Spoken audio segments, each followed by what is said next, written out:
What's the difference between a great country and a not-so-great country? It's people.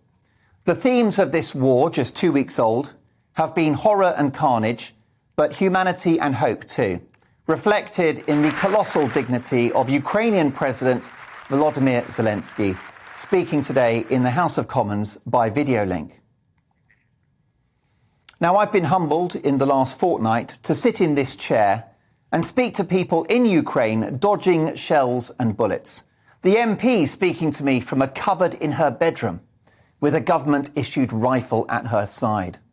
A star tennis player who put down his racket and left his wife and children in another country to go back to his homeland and fight. I asked him what he would be willing to do if things got bad. He had one answer for me. He said anything. And it's clear the people of Ukraine will do anything and everything too. To protect their country, frankly, they'll die for it. This tennis player's family live with a reality now, hour by hour, that their father and husband could get caught up in the conflict and not return.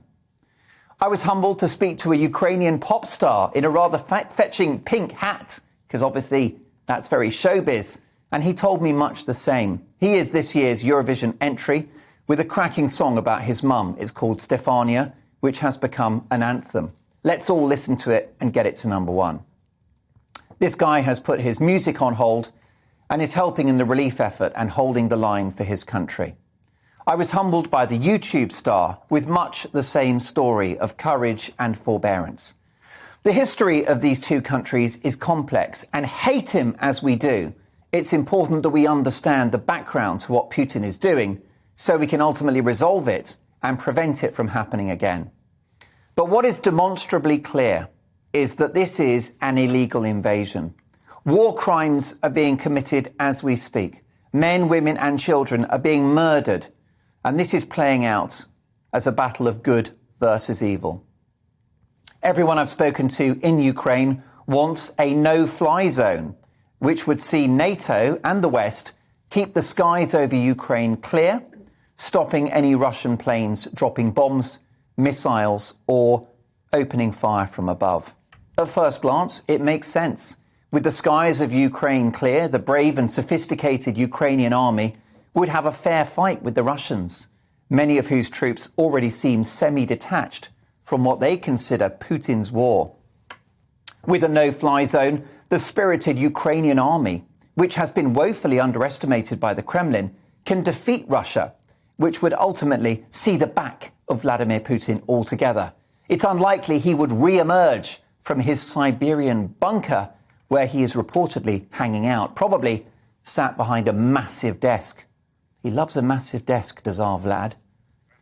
Did you know IKEA have sold out of those huge tables? Imagine trying to self-assemble one of those. It would take all day. I'd leave it to Mrs. Dolan. She's good with her hands. But a no-fly zone is a big ask. If a NATO plane shoots a Russian jet out of the sky, Putin will consider that a provocation by the West, and it's potentially World War III. With implications not for thousands, which is already a nightmare, but for millions around the world. Never say never, of course, but for now we must crank up the sanctions and supply Ukrainians with as much intelligence and military hardware as we can get our hands on. We are in a very dark place, and I fear things will get worse before they get better. But history shows that good always prevails over evil. Truth prevails over lies, and right prevails over wrong. But not without a fight. And Ukraine's fight is ours too.